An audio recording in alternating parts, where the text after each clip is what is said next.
আসসালামু আলাইকুম ওয়া রাহমাতুল্লাহি ওয়া বারাকাতুহু। আশা করি আপনারা সবাই ভালো আছেন। আজ ভিডিওতে আমি আপনাদের সামনে উপস্থাপনা করব আল ফাইলে আমর নিয়ে, ফেলে আমর নিয়ে এবং তার বিস্তারিত আলোচনা। প্রাথমিকভাবে যা প্রয়োজন তা আমি আপনাদের সামনে আজকে তুলে ধরার চেষ্টা করব ইনশাআল্লাহ তাআলা। ফেলে আমর হলো, আমরা যে সংখ্যাটি এইভাবে দিতেছি, ফেলে আমর অর্থ হলো আদেশমূলক, উপদেশমূলক, অনুরোধমূলক কোনো ক্রিয়া, কোনো কাজ কাজ করতে হবে বা করতে বলবে, আদেশমূলক হতে হবে অথবা উপদেশ দিতে হবে, অথবা অনুরোধ কোনো কিছু বোঝাতে হবে, তখন এটা ফেলে আমল হবে। আর কোরআন, আল্লাহ তাআলার কোরআন আয়াতের মধ্যে প্রচুর ফেলে আমল ব্যবহার হয়েছে। সংজ্ঞাটা এভাবে দিতে পারে আমরা, যে ফেল দ্বারা কোনো আদেশ, উপদেশ, অনুরোধ কোনো কিছু এমন বোঝাবে তখন তাকে ফেলে আমল বলে। গঠন প্রণালী হলো, আমরা তো একবার আফআলে মুতাসাররিফের স্ট্রাকচার দেখেছি, সেখানে আমরা দেখলাম মাজদার থেকে ফেলে মাজি গঠন হয়, ফেলে মাজি থেকে ফেলে মোজারে গঠন হয়, ফেলে মোজারে থেকে ফেলে আমর, ফেলে নেহি, ইসমে ফাইল, ইসমে মাফউল, বাকি এগুলো ধারাবাহিকভাবে এভাবে পরিবর্তিত বা রূপান্তর হয়। তো একইভাবে ফেলে মোজারে থেকে ফেলে আমর গঠন হবে, এটাই স্বাভাবিক। তো ফেলে মোজারেকে আমরের ক্ষেত্রে তিন ভাগে ভাগ করা হবে। একটা হয়েছে আমরা গয়েব, একটা হচ্ছে আমরা হাদের, একটা হচ্ছে আমরা মোতাকাল্লেম। তো মনে রাখবেন, মোজারে গয়েবের যে 6টি সিগা, ওইটা থেকে আমরা গয়েবের 6টি সিগা গঠিত হবে। মোজারের যে 6টি হাজারের সিগা, আমারও ওই মোজারের 6টি হাজার থেকে আমরা হাজারের 6টি সিগা গঠিত হবে। মোজারের মোতাকাল্লেমের যে 2টি সিগা, আমরা মোতাকাল্লেমেরও 2টি সিগা গঠিত হবে। আর মোজারে মারুফ থেকে আমরা মারুফ হবে, মোজারে মাজহুল থেকে আমরা মাজহুল হবে। তো আমি এখানে গঠন প্রণালী সম্পর্কে কিছু লিখতে, একটু ভালো করে খেয়াল করেন। সেটা হলো, প্রথমত আলামতে মোজারে বিলুপ্ত করতে হবে, অতঃপর ফা কলমা খেয়াল করতে হবে। ফা কলমা যদি কি হয়, সাকিন হয়, তাহলে আমরা আইন কলমা লক্ষ্য করতে হবে। আইন কলমা যদি কি হয়, জবর কিংবা জের, তাহলে আমরা জের যুক্ত একটা হামজায় অসলি নিতে হবে। এখানে আমি আরেকটা কথা লিখি নাই, মুখে বলে দিচ্ছি। আরেকটা হলো, আইন কলমা যদি ফেজ যুক্ত হয়, তাহলে আমরা ফেজ যুক্ত একটা হামজা নিতে হবে, এটাকে হামজা অসলি বলে। এখানে হামজার প্রকার আছে, হামজা প্রধানত 3 প্রকার: হামজা ইবতিদাইয়া, হামজা মুতাওয়াসসিতা, আর কলা হামজা মুতাফাররিক। এই মোট হলো 3 প্রকার। 3 প্রকার মধ্যে হামজা ইবতিদাইয়া যেটা, এটা আবার 2 প্রকার, একটা হচ্ছে হামজা অসলি আর একটা হচ্ছে হামজা কতঈ। হামজা অসলি হচ্ছে ওই হামজাগুলো যে হামজাগুলো শুরুতে আসলে উচ্চারিত হয়, কালামার শুরুতে, কালিমার শুরুতে আসলে উচ্চারিত, কালামের শুরুতে আসলে উচ্চারিত হয়, কিন্তু কালামের মধ্যখানে আসলে অনুচ্চারিত থাকে, উচ্চারিত হয় না। আর হামজা কতি ওই হামজা যে হামজা কালামের শুরুতে এবং শেষে উভয়খানে উচ্চারিত হয়। তো ফেলে আমরের সিগার শুরুতে আগত হামজাগুলো হামজা অসলি, এতটুকু জানলে হবে। আর বাকি ইনশাআল্লাহ তাআলা পরে আমরা যখন হামজা নিয়ে আলোচনা করবো একদম সরফের শেষ মাথায়, তখন ইনশাআল্লাহ তাআলা সব বিস্তারিত আলোচনা হবে। তো আর যদি তারপর আইন কলমা তো শেষ, আমাদের এখন থাকি লাম কলমা। লাম কলমা খেয়াল করতে হবে, লাম কলমা যদি কি হয়, হরফে সহি হয়।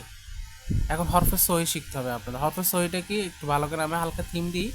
সেটা হলো, এখানে দিচ্ছি, মনে করেন কোনো এক শব্দের মূল অক্ষর, মানে মাদ্দা, তার মূল অক্ষর 3 কলমা হোক অথবা 4 কলমা হোক, বিশিষ্ট হোক, সেখানে যদি এক জাতীয় 2টি হরফ, মনে করেন তা তা অথবা র র, এরকম এক জাতীয় 2টি হরফ না হয়, অথবা হরফে ইল্লত তথা আলিফ ওয়াও ইয়া, এই 3টির কোনো একটি না হয়, অথবা হামজা না আসে, কথা বুঝছেন? যদি হামজা না আসে, তখন ওইটাকে আমরা হরফে সহি বলবো। আচ্ছা, যদি হরফে সহি হয় তাহলে আমরা কি করব, সাকিন করব। আর হরফে ইল্লত, হরফে ইল্লত আমি বললাম মুখস্থ করে ফেলুন, আলিফ ওয়াও ইয়া বা ওয়া আলিফ ইয়া, যেভাবে মুখস্থ করতে পারেন, ওয়াও আলিফ ইয়া, আলিফ ওয়াও ইয়া, এগুলোকে ইল্লত, রোগা রোগা হরফ বলে। এগুলো যদি শব্দের মধ্যে আসে, ওই হরফটা হরফ ইল্লত। আচ্ছা, তো এগুলো হরফে ইল্লত। এই হরফ ইল্লত যদি আলিফ ওয়াও এর 3টা যে কোনো একটা আসে শেষে, তাহলে এটাকে আমরা বিলুপ্ত করে দিব। আর যদি হরফে সহি হয়, মানে এই 3টা না হয়, এক জাতীয় হরফ না হয়, হামজা না হয়, তাহলে আমরা কি করব, এটাকে সাকিন করে দিব, মানে লাম কলমাকে। এতটুকুই। দেখেন, এখানে আমি লিখলাম তাদরিবু, তাদরিবু এটা হচ্ছে ওয়াহিদে মুযাক্কার হাজির। তাহলে আমরা এটা আমরা হাজির থেকে করতেছি, মুজারা হাজির থেকে করতেছি, তাহলে যেটা গঠন করবো সেটা হচ্ছে আমরা হাজিরের সিগা হবে। তো তাদরিবু আলামত মুজারা বিলুপ্ত করলাম। ফা কলমা খেয়াল করি, ফা কলমা কিন্তু সাকিন। তারপর আইন কলমা খেয়াল করবো, আইন কলমা কি আছে, জের আছে। যদি জের থাকে তাহলে আমরা কি বলবো, হামজা অসল নিতে হবে জের যুক্ত, জবর থাকলে হামজা অসল নিতে হবে কি যুক্ত, জের যুক্ত। আর এখানে কি থাকে, দদ র বা, আমি এটা বসাই দিব, দদ র বা। এবার খেয়াল করেন, এখানে ফা কলমা কি আছে, সাকিন আছে দিলাম, আইন কলমা কি আছে, জের আছে দিলাম। এবার খেয়াল করেন, বলছে কি শেষ অক্ষর যদি লাম কলমা, এটা লাম কলমা না, এটা যদি হরফে ইল্লাত হয় তাহলে সাকিন করবো, ধরো হরফে সহি হয় তাহলে সাকিন করবো। তো দেখেন বা এটা কি আলিফ ওয়া ইয়ার মধ্যে পড়ছে, দুই জাতীয় মিম মাইম র র এগুলো পড়ছে, হামজা পড়ছে না, পড়ে নাই। তাহলে আমরা কি করবো, এটাকে সাকিন করে দিব। তাহলে ঈদ রিবে, ঈদ রিবে তুমি পাহাড় করো, ঈদ রিব একটা সে কি তাও ধরিব, সে তুমি একজন পুরুষ পাহাড় করছো বা করবে, কিন্তু ঈদ রিবে তুমি একজন পুরুষ পাহাড় করো, এক কথায় তুমি পাহাড় করো, তুমি পাহাড় করো। জানেন ইয়াং শুরু দিছি, তাহলে আমি কি দেখি আলামত মুজারা বিলুপ্ত করলাম। তারপর ফা কলমা সাকিন, আইন কলমা খেয়াল করেন পেশ, তাহলে আমরা একটা হামজা অসল পেশ বিশিষ্ট নিব, নিয়ে এখানে কি আছে নুন সদ র আমি বসাই দিব। এবার খেয়াল করেন র যেহেতু সর্বোচ্চ ওই জন্য সাকিন করলাম, তাহলে কি আছে উনসুর তুমি সাহায্য করো, উনসুর তুমি সাহায্য করো। আশা করি আপনারা বুঝছেন উনসুর অর্থ কি, তুমি সাহায্য করো, এটা যেহেতু আদেশমূলক, এটা আমরের সিগা। তারপর আমি এখানে আরো কিছু কথা লিখলাম। ও আরেকটা কথা হলো গঠন ফলনে যদি ফা কলমা, আমরা বললাম ফা কলমা যদি সাকিন হয় তাহলে আইন কলমা আমরা খেয়াল করবো, কিন্তু ফা কলমা যদি সাকিন না হয়, এমন ফেলে মজারা রয়েছে যে ফা কলমাতে কি নেই, সাকিন নেই। যদি সাকিন যুক্ত না হয় তাহলে কি করব, আর কিছু করতে হবে না, সোজা লাম কলমার দিকে চলে যাব। আর ধারাবাহিকভাবে লাম কলমা যদি হরফে সহি হয় তাহলে সাকিন করবো, আর যদি হরফে ইল্লাত হয় তাহলে বিলুপ্ত করবো। আচ্ছা এখানে একটা হরফে ইল্লাতের আরেকটা উদাহরণ আমি দিই নাই, তার মি এখানে তা বিলুপ্ত করলাম। আচ্ছা এটা হল আলামত মজারে, এখান থেকে কি র আর মিমিয়া। আচ্ছা তো আমি এখানে দেখেন র মিমিয়া, তাহলে আমি এখানে র সেকেন্ড মিম নিচে কি আছে, জের আছে, একটা হামজা বিশিষ্ট কি নিব, জের নিব। আচ্ছা নিলাম, তাহলে এখানে কি আছে র আর মিম। একটু কথা খেয়াল করেন, এখানে কিন্তু ইয়া হরফাইল্লত, কারণ আমি আপনাদের কিছুক্ষণ আগে বললাম হরফিলত তিনটি, আলিফ ওয়া ইয়া, এই ইয়া একটি হরফিলত, যার থেকে আমি বিলুপ্ত করে দিব। আমি বলবো ইর মি, ইর মি, ইর মি। যেমন তাকশা, এখানে আলামত মজারা যদি বিলুপ্ত করি, আর তাকশা ফা কলমা সাকিন আইন কলমা কি জবর, তাহলে আমি একটা জের বিশিষ্ট হামজা নিব, খ দিব আর শিন দিব, তাহলে কি হয় ইখ শা, ইখ শা। কেন এখানে ইয়া যেটা ছিল সেটা কি হয়ে যাবে, বিলুপ্ত হয়ে যাবে, তাকশা থেকে ইখ শা। আশা করি আপনারা বুঝছেন। তো আর যদি ফা কলমা যদি সাকিন না হয়, হরকত বিশিষ্ট হয়, তাহলে লাম কলমা খেয়াল করবো, লাম কলমা যদি সহি হয় তাহলে সাকিন করবো, আর লাম কলমা যদি হরফে ইল্লাত হয় তাহলে কি করবো, বিলুপ্ত করবো। যেমন কি তাইদু, তাইদু থেকে আমরা কি করবো দেখেন আলামত বিজারত করে, তাহলে কি থাকে আইন দাল, হ্যাঁ তাহলে দেখেন নিচে যেটা আছে, তাহলে ঈদে, ঈদে সাকিন করবো কারণ এটা যেহেতু হরফে সহি। এবার দেখুন তাকি, এখানে আমাদের শুধু কি হবে, হ্যাঁ খেয়াল করেন আলামত মজার বিলুপ্ত করবো আর হরফিলত বিলুপ্ত করবো, তাহলে আর কি থাকে কফি কি তাকি, এটা আমার হচ্ছে কি তাই। আশা করি বুঝছেন। আর একটা লিখলাম, মনে রাখবেন এই নিয়ম শুধু কি ক্ষেত্রে, মুফরদের ক্ষেত্রে, মুফরদ মানে কি অহেদ এক বচন, এক বচনের ক্ষেত্রে প্রযোজ্য, আর বাকিগুলো যেগুলো আছে এগুলো নুনে আরবি কি হয়ে যাবে, বিলুপ্ত হয়ে যাবে। আর শর্মার্থ আবারও বলতেছে, আমরা হাজারের সিগা 6টি, আমরা গয়েবের সিগা 6টি, মোতাকালেমের সিগা 2টি, এমন হইতে হবে, কারণ আমরা হাজার 6 সিগা, মোজারে হাজারের 6 সিগা থেকে হবে, আমরা গয়েবের 6 সিগা, মোজারে গয়েবের 6 সিগা থেকে হবে, আমরা মোতাকাল্লেমের 2 সিগা, মোজারে মোতাকাল্লেমের 2 সিগা থেকে হবে, মোট মোজারে 14 সিগা, তিন আমরে 3 ভাবে মানে বিভক্ত হয়ে গঠিত হবে। আশা করি বুঝছেন। তারপরে আমি এখানে যে ধারাবাহিকতা প্রত্যেকবার আলোচনা করি, এই ধারাবাহিকতা এইভাবে আলোচনা করবো।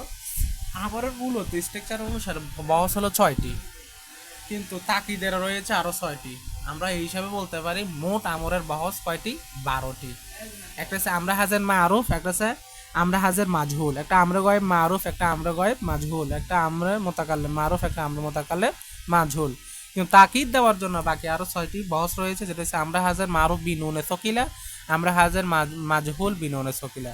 আমরা গায়েব মারুফ বিনুনে সকিলা, আমরা গায়েব মাজহুল বিনুনে সকিলা, আমরা মোতাকাল্লিম মারুফ বিনুনে সকিলা, আমরা মোতাকাল্লিম মাজহুল বিনুনে সকিলা, বিনুনে সকিলা। তো আর যদি আরেকটা আছে খফিফ, খফিফা, এটা আছে সাকিনযুক্ত, সকিলা মানে হচ্ছে তাসদিদযুক্ত। তো আমি ওইটা আলোচনা করতেছি না, আমি মোজারের মধ্যে কিন্তু খফিফা নিয়ে আলোচনা করি নাই। মোজারের খফিফা আর আমরের খফিফা নিয়ে আমি আরেকটা ভিডিও করবো আপনাদের সামনে, সমস্যা না। এটা আমি এটাই জন্য দিচ্ছি না, কারণ আপনারা এখানে আবার বেড়ায় ফেলবেন, এখানে বেশি তথ্য আমি একসাথে দিতে চাচ্ছি না, আমি কিছু কিছু মানে আস্তে আস্তে করে দিতে চাচ্ছি যাতে আপনাদের বোঝার সুবিধা হয়, হয়। আর একটা মনে রাখবেন, আমার কথাগুলো আমি সবসময় একটু আস্তে বলি, মানে যখন আমি রিয়েল এক্সাম করে আপনাদের সামনে তুলে ধরি, তখন আমি জিনিসগুলো এমনভাবে উপস্থাপন করি মনে হয় যেন আমি নিজেই পারি না। হ্যাঁ, যাতে কারো আপনাদের বুঝতে এটাই সুবিধা হয় যে আমি কিভাবে করি, একজন বিগিনার কিভাবে শুরু করা উচিত, কিভাবে আমরা বুঝবো, সেই হিসেবে আপনাদের সামনে তুলে ধরে, আশা করে বুঝছেন। তো আমরা ধারাবাহিকভাবে প্রত্যেকটা বহস নিয়ে আলোচনা করবো ইনশাআল্লাহ তাআলা। মনে রাখবেন, আমরের সিগা বা আমর সম্পর্কে যার ধারণা নেই, সে কোরআনের তর্জমা করাটা আমি মনে করব একটা বৃথা। কারণ আল্লাহ তাআলা কোরআনের মধ্যে অনেক হুকুম যিনি রয়েছে, তিনি বহু আদেশ করেছেন, এগুলো আমর দ্বারা কি হয়েছে, আমর শিখার মাধ্যমে গঠিত হয়েছে। তো আমাদের অবশ্যই এটা খুব গুরুত্বপূর্ণ, শিখতে হবে আমাদের, এটা বুঝতে হবে, নয়তো আমরা তর্জমা অর্থ আমরা বাংলা করব উল্টোটা। তো এই জন্য আমরা ভালো করে মনোযোগ দিয়ে বিষয়টাকে ভালো করে গুরুত্বের সাথে দেখার চেষ্টা করব। তো আগামী ভিডিও পাওয়ার আগ পর্যন্ত সুস্থ থাকবেন, ভালো থাকবেন, আল্লাহ হাফেজ, আসসালামু আলাইকুম ওয়া রাহমাতুল্লাহি ওয়া বারাকাতুহু।